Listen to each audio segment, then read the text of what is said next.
Hey Honors Chemistry, here is a video answer key to the formative quiz on molecular compounds and nomenclature. So keep in mind that we were introduced to Greek prefixes and they tell you the number of atoms of each element in a molecular compound. Let's remember that or keep that in mind throughout this formative quiz. So part 1 says, below is a table of compounds by name and formula. Circle or highlight, and it's highlight if you're using a Google Doc online, all of the names and formulas that represent molecular compounds. So let me first start by doing the answer and then going backwards. This is definitely a molecular compound. This is definitely molecular, molecular, molecular, and molecular.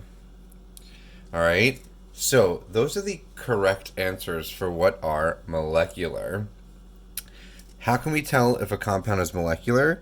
Well, if I got the name, there are Greek prefixes. So look, di-nitrogen monoxide, hexaphosphorus decasulfide. That hexa and the deca, or the di and the mono, tell me that those formulas represent molecular compounds. Copper 3 oxide don't have the prefixes, calcium chloride don't have the prefixes, and the Roman numeral means transition metal. And then if I have formula, these are correct. 2 non-metals only, unless otherwise told. So NH4Cl, this actually has 3 nonmetals, but we have to be careful because NH4 is a polyatomic ion.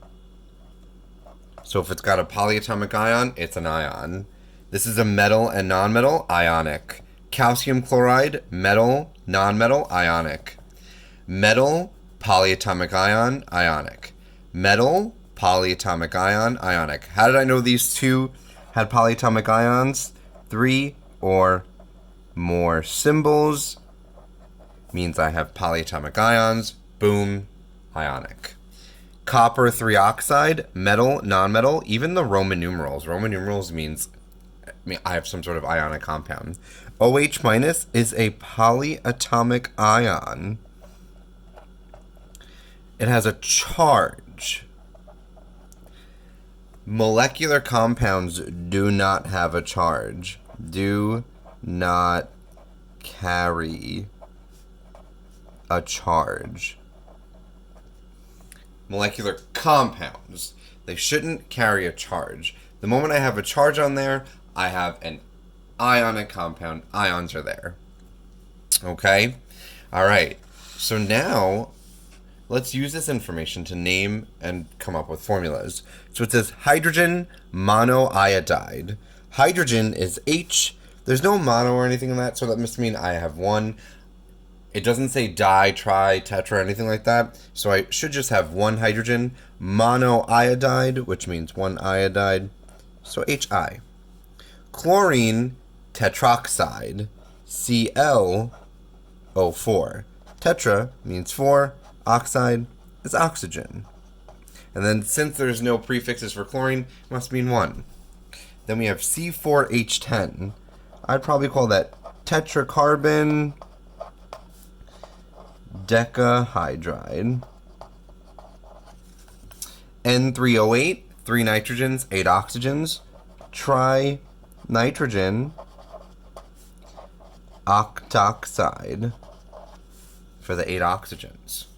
Phosphorus triiodide, Pi3, because there's 3 iodines, triiodide. Dicarbon tetrahydride. Dicarbon, which means 2 carbons. Tetra, which means 4. Hydride is hydrogen. C2H4. NH4, now don't be confused because this is not ammonium.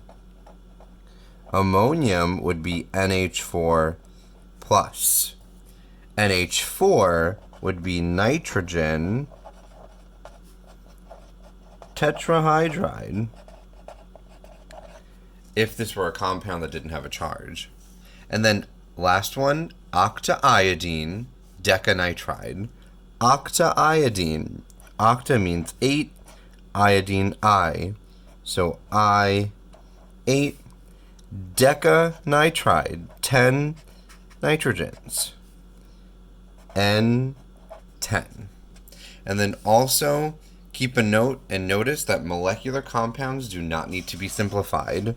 So in the case of 3, 6, and 8, do not need to be simplified because I'll get completely different names if I simplify them. If I were to simplify C2H4 to CH2, that'd be carbon dihydride, completely different compound.